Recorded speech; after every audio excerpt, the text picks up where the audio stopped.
Hello friends, good morning to every one of you. Friends, मैं doctor S Kerman आपका स्वागत करता हूं अपने इजी स्कूल ऑफ कैरियर्स में।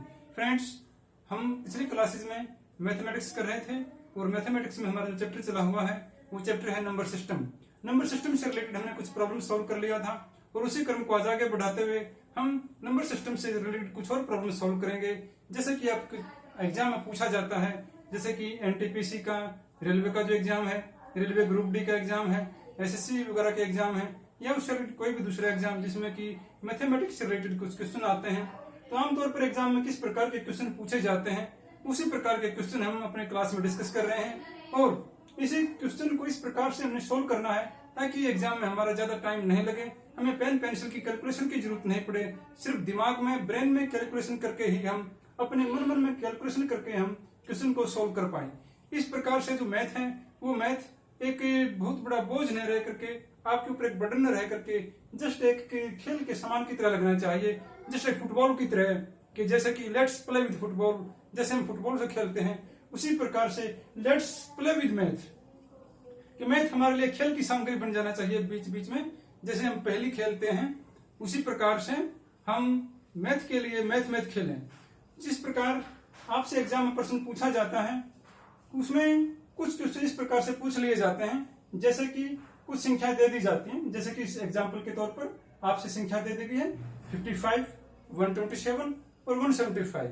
इस प्रकार की कोई संख्या दे करके आपसे पूछ लिया जाता है कि ऐसे बड़ी से बड़ी संख्या वो ग्रेटेस्ट नंबर बताइए, जिस नंबर से यदि हम इन तीनों संख्याओं को डिवाइड करें तो हमारे पास उसका जो रिमाइंडर है, उसका जो शेषफल है, वो तीनों अवस्थाओं में एक ही शेष बचे।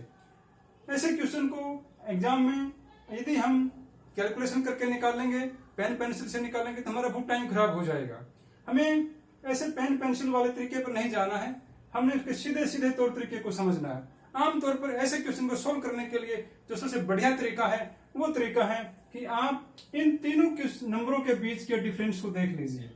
जब आप इनके बीच के डिफरेंस को देख लेंगे उसके बाद जो इन संख्याओं के बीच का डिफरेंस आएगा उसके बीच की जो छोटी दो संख्याओं के बीच का जो डिफरेंस है वो डिफरेंस का जो HCF होगा, हाईएस्ट कॉमन फैक्टर होगा, आपका जो महत्तम समापवर्तक होगा, वही आपका जो है आंसर होगा। देखते हैं, जैसे कि 127 और 55 का जो डिफरेंस होगा वो होगा 72, 175 और 127 का डिफरेंस होगा 48, 175 और 55 का जो डिफरेंस होगा वो होगा 120। इस प्रकार से हमारे पास जो डिफरेंस आ जाएगा वो आ जाएगा 72, 48 और 120। इस प्रकार इनमें जो पहले दो छोटी संख्याएं हैं 48 और 72, इनके बीच का हम डिफरेंस देखेंगे। आमतौर पर कोई भी एक ऐसा फैक्टर, एक ऐसा नंबर जो दोनों संख्याओं को पूरा पूरा डिवाइड करता है वो उनके बीच के अंतर को भी, उनके बीच के डिफरेंस को भी पूरा पूरा डिवाइड करेगा, और वो मैक्सिमम डिफरेंस जो होगा वो हमारी मैक्सिमम संख्या होगी, वो बड़ी से बड़ी संख्या होगी जो उन नंबर को इक्वली रूप से डिवाइड कर सकेगा। इस प्रकार से हम जब इन तीनों संख्याओं का 72, 48 और 120 का जब HCF निकालते हैं तो इसका जो HCF हो जाएगा वो हो जाएगा 24, और हमारा जो आंसर हो जाएगा वो आंसर हो जाएगा 24। इस प्रकार से इस क्वेश्चन का जो आंसर होगा वो आ जाएगा 24। उसी प्रकार से कुछ क्वेश्चन इस प्रकार दे दिए जाते हैं जहां पर आपको एक संख्या की पावर दे दी जाती है, उस संख्या की पावर देने के बाद उसमें कुछ एक और डिजिट आपसे प्लस या माइनस कर दिया जाता है, और उसके बाद कोई संख्या दे करके आपसे पूछ लिया जाता है यदि उस संख्या से उसको डिवाइड किया जाए तो रिमाइंडर क्या बचेगा। ऐसे क्वेश्चन को सोल्व करने के लिए हम जो भी संख्या पावर में दी गई है उस संख्या को उस संख्या के फैक्टर में डिवाइड कर लेंगे जिस संख्या से उसको डिवाइड करना है। जैसे कि यदि 7 की पावर 13, इसको हमने किससे डिवाइड करना है? 6 से। यदि हम 7 की पावर 13 को हम आपस में उसको टुकड़ों में, फैक्टर में, गुणनखंड में तोड़ दे तो हम इसको इस प्रकार से लिख सकते हैं 6 प्लस में 1 की होल पावर 13, और हमारे पास जो फैक्टर बन जाएंगे वो बन जाएंगे 6 की पावर 13 प्लस में 1 की पावर 13। इसको यदि हम 6 से डिवाइड करते हैं तो वहां देखा है आपने 6 की कोई भी पावर वो है जो 6 से डिवाइड हो जाएगी पूरी पूरी। उसके बाद आपका बच जाएगा इसमें 1। 1 की पावर 13 इज इक्वल टू 1। 1 की पावर को आप कितने भी पावर तक रेज कीजिए, उसकी जो वैल्यू आएगी वो एक ही आएगी। और एक आने के बाद इसमें प्लस में एक और ऐड कर देंगे और हमारा जो आंसर आ जाएगा 2 आ जाएगा, क्योंकि इसमें 7 की पावर 13 प्लस में 1 दिया हुआ है। प्लस में जो 1 दिया हुआ है हम उसको इस एक जो फैक्टर था हमारा प्लस में 1 और एक ऐड कर देंगे, एक और एक हमारा बन जाएगा 2। इस प्रकार से हमारा जो आंसर आएगा इसका आंसर आ जाएगा 2। ऐसे क्वेश्चन में हमेशा ध्यान रखना है, दी गई पावर वाली संख्या को उस संख्या के फैक्टर में डिवाइड करना है, उसके गुणनखंड में तोड़ना है, जिससे कि हमें उसको डिवाइड करना है। उसको टुकड़ों में तोड़ने के बाद वो उससे पूरा डिवाइड हो जाएगा। इसका जो गुणनखंड का जो एक फैक्टर बचता है और उसके बाद का जो संख्या दी हुई है उसमें उसको ऐड करके या माइनस करके, जैसा पूछा गया है, हम उसका आंसर निकाल लेंगे। इस प्रकार से ये बहुत सरल और सिंपल तरीका है जिससे कि हमें किसी क्वेश्चन को सोल्व करना है। उसी प्रकार से कुछ क्वेश्चन इस प्रकार से दे दिए जाते हैं, आपसे कोई संख्या दे दी जाती है, संख्या देने के बाद आपसे पूछ लिया जाता है कि कोई एक ऐसा स्क्वायर नंबर बताइए, यानी कि जो पूरा पूरा वर्ग भी हो और उसको वो एक फैक्टर के रूप में वो संख्या भी उसमें इन्वॉल्व हो। जैसे कि आपसे संख्या दे दी गई 3675 और आपसे पूछा गया कि कोई भी एक ऐसा वर्ग बताइए जिसमें जो संख्या है वो अपने आप में पूरा पूरा वर्ग भी हो और 3675 उसका एक फैक्टर के रूप में भी हो। ऐसे क्वेश्चन को सोल्व करने के लिए हम सबसे पहले दी गई संख्या को फैक्टर में गुणनखंड में डिवाइड कर देंगे। जब हम 3675 को फैक्टर में तोड़ते हैं, लास्ट डिजिट यूनिट की 5 है तो इसको 5 से डिवाइड करेंगे। 5 से जब हम डिवाइड करते हैं तो हमारे पास इसके फैक्टर बन जाएंगे 5 मल्टीप्लाई बाई 5 और आगे जब हम डिवाइड करेंगे तो आ जाएगा 7 बाई 7 और 3। ऐसे फैक्टर्स बनने के बाद हम इसके फैक्टर्स का पेयर देखते हैं। पेयर बनेगा 5 और 7 का, 5 की पावर 2 और 7 की पावर 2 इंटू में 3 जो है ये विदाउट पेयर है, यानी कि यदि 3 का इसमें एक पेयर और होता तो ये संख्या जो थी वो अपने आप में पूर्ण स्क्वायर हो जाती, वर्ग हो जाती। क्योंकि हम जानते हैं जब किसी भी संख्या में जो पूर्ण वर्ग होती है तो उसके जो फैक्टर होते हैं वो हमेशा पेयर में होते हैं। यदि किसी संख्या के फैक्टर्स पेयर में नहीं है और उस संख्या को हमें स्क्वायर बनाना है तो हम क्या करते हैं, जो संख्या या जिस फैक्टर का जो पेयर नहीं है उसको उसी संख्या से एक बार और मल्टीप्लाई कर देते हैं और उस संख्या में जो है सभी फैक्टर्स पेयर में आ जाते हैं। जिस प्रकार से यदि इस संख्या में 3 जो है वो एक 3 डिजिट ऐसा है जिसका पेयर नहीं है, अब इसको यदि हम एक बार और 3 से मल्टीप्लाई कर दें तो ये जो संख्या आ जाएगी हमारी ये हो जाएगी 11,025 और जो 11,025 जो है वो हमारी जो संख्या होगी वो ऐसा लिस्ट नंबर होगा, वो छोटी से छोटी वो परफेक्ट स्क्वायर नंबर होगा जो अपने आप में पूरा स्क्वायर भी होगा, परफेक्ट स्क्वायर भी होगा और दी गई संख्या 3675 जो है वो उसके एक फैक्टर के रूप में भी होगी। एक बार फिर रिपीट करते हैं, जस्ट सिंपल समझना उसको।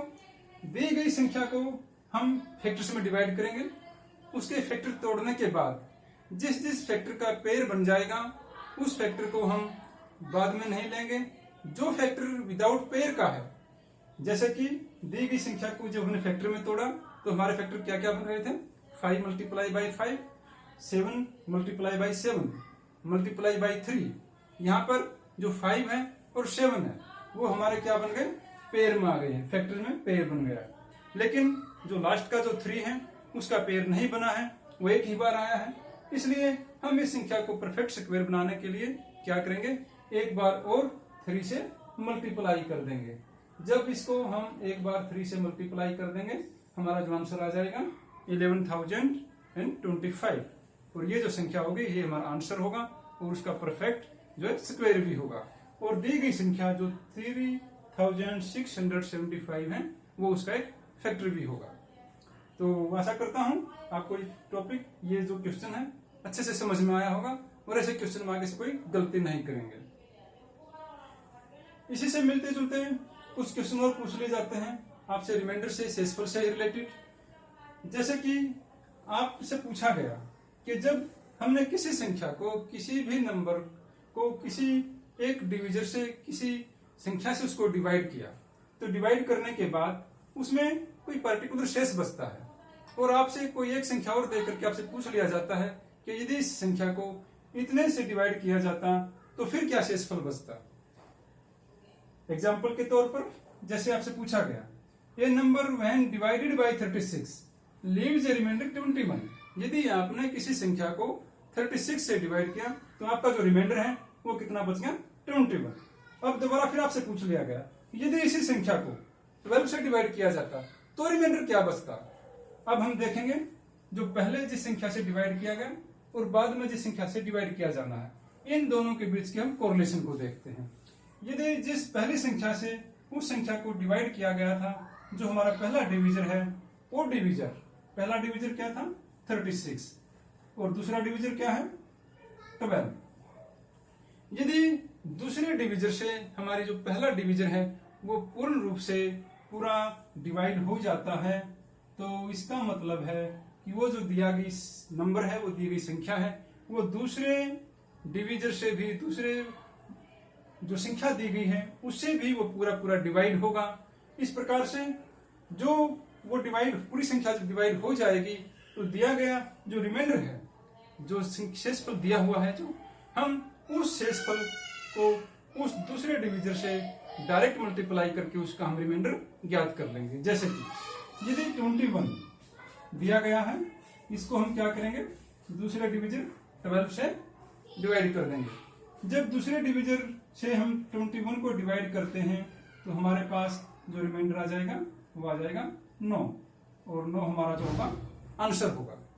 तो इस प्रकार से आपने सिर्फ इसमें क्या देखना है, जो पहला डिवीजर है और दूसरा डिवीजर देखेंगे, क्या पहला जो डिवीजर है वो दूसरे डिवीजर से पूरा डिवाइड हो जाता है।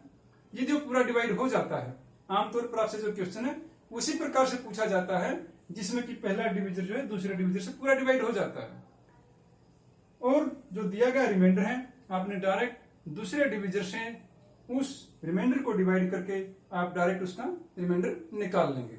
जैसे कि यहाँ पर हमने क्या करना है, सिर्फ 21 को 12 से डिवाइड करना है और उसका जो डायरेक्ट रिमाइंडर है वो निकाल लेना है। इस केस में हमारे पास जो रिमाइंडर आ जाएगा 9 आ जाएगा। उसमें ज्यादा कैलकुलेशन करने की जरूरत नहीं है, सिर्फ सीधा सीधा निकल जाएगा। अगला क्वेश्चन और देखते हैं। कई बार आपसे कोई ऐसे प्रश्न पूछ लिए जाते हैं जिसमें कि जैसे कि find the list number which when divided bye, उसमें आगे कुछ संख्या दे दी जाती हैं। जैसे कि एग्जांपल के तौर पर आपको दे दिया गया 9, 11, 13, कोई संख्या दे दी गई है, जैसे कि 9, 11, 13। उन संख्याओं से यदि किसी नंबर को डिवाइड किया जाए, उसके बाद उसका जो रिमाइंडर है वो रिस्पेक्टिवली मान लीजिए 1, 3 और 5, उस संख्या में 1, 3 और 5 शेष बचते हैं, तो वो संख्या क्या होगी। ऐसे क्वेश्चन को निकालने के लिए जो बहुत सरल तरीका है, उसके लिए हम क्या करेंगे, इन सभी संख्याओं का और जो रिस्पेक्टिव रिमाइंडर्स हैं, हम पहले उसके अंतर को देखेंगे। इसका अंतर आमतौर पर शेष जो है सेम मिलेगा, जो शेषफल होगा वो सभी केसेस में सेम होगा। जैसे 9 - 1 is equal to 8, 11 - 3 is equal to 8 और 13 - 5 इज इक्वल टू 8। जो डिफरेंस है सभी में 8 का डिफरेंस है, समान डिफरेंस है। इस प्रकार से हम इन तीनों संख्याओं का एलसीएम लेंगे। जैसे कि जब 9, 11 और 13 का हम एलसीएम लेते हैं तो सीधा सीधा सा 9 को 11 से मल्टीप्लाई कर दिया, 99 आ गया। 99 को जब आप 13 से मल्टीप्लाई करेंगे तो सीधा सीधा सा आपका आ जाएगा 1287, जो हमारा एलसीएम आ जाएगा। अब उस एलसीएम में से हम उस डिफरेंस को माइनस कर देंगे, जो इन तीनों अंकों के बीच का जो डिफरेंस था, जो अंतर था, वो हम माइनस कर देंगे और हमारी संख्या आ जाएगी 1279, 1279। आमतौर पर ऐसे क्वेश्चन में आपने हमेशा तीनों जो संख्याएं दी गई हैं और जो रिमाइंडर दिए गए हैं, पहले आपने उसके डिफरेंस को देखना है। उसके डिफरेंस को देखने के बाद उसका एलसीएम लेकर के उस एलसीएम में से हमने उसके डिफरेंस को माइनस कर देना है और हमारा जो डायरेक्ट है आंसर आ जाएगा। इसी से मिलता जुलता नंबर सिस्टम में कई बार से प्रश्न पूछ लिया जाता है संख्या पर आधारित।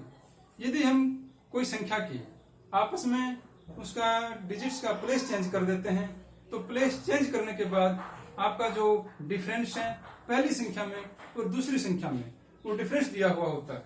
उसके बाद आपसे पूछ लिया जाता है कि उन दोनों नंबरों के बीच में कितना अंतर होगा। एग्जाम्पल देखते हैं। एग्जाम्पल के तौर पर आपसे पूछा गया कोई 3 डिजिट की कोई संख्या है।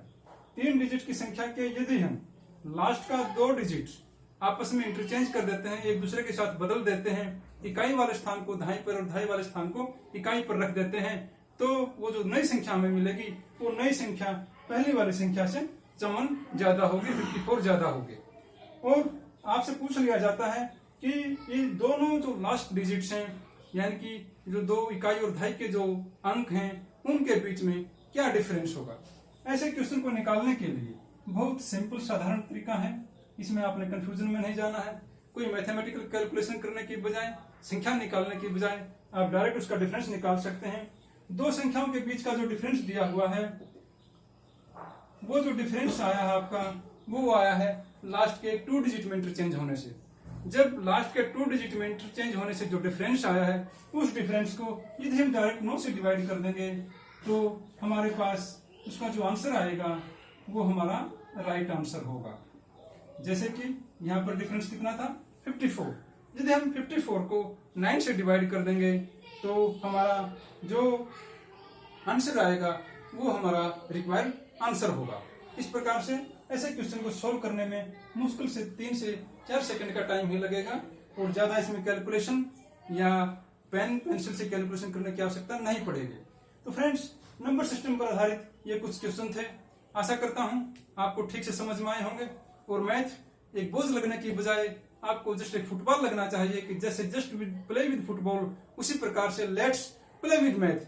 मैथ खेलते हैं, बोझ नहीं, मनोरंजन के साथ, हंसी हंसी में। आशा करता हूं आपको अच्छे से समझ में आया होगा। अगले वीडियो में हम कुछ और प्रॉब्लम लेकर के कुछ और क्वेश्चन आंसर के साथ आपके सामने हाजिर होंगे। तब तक के लिए धन्यवाद। Thank you.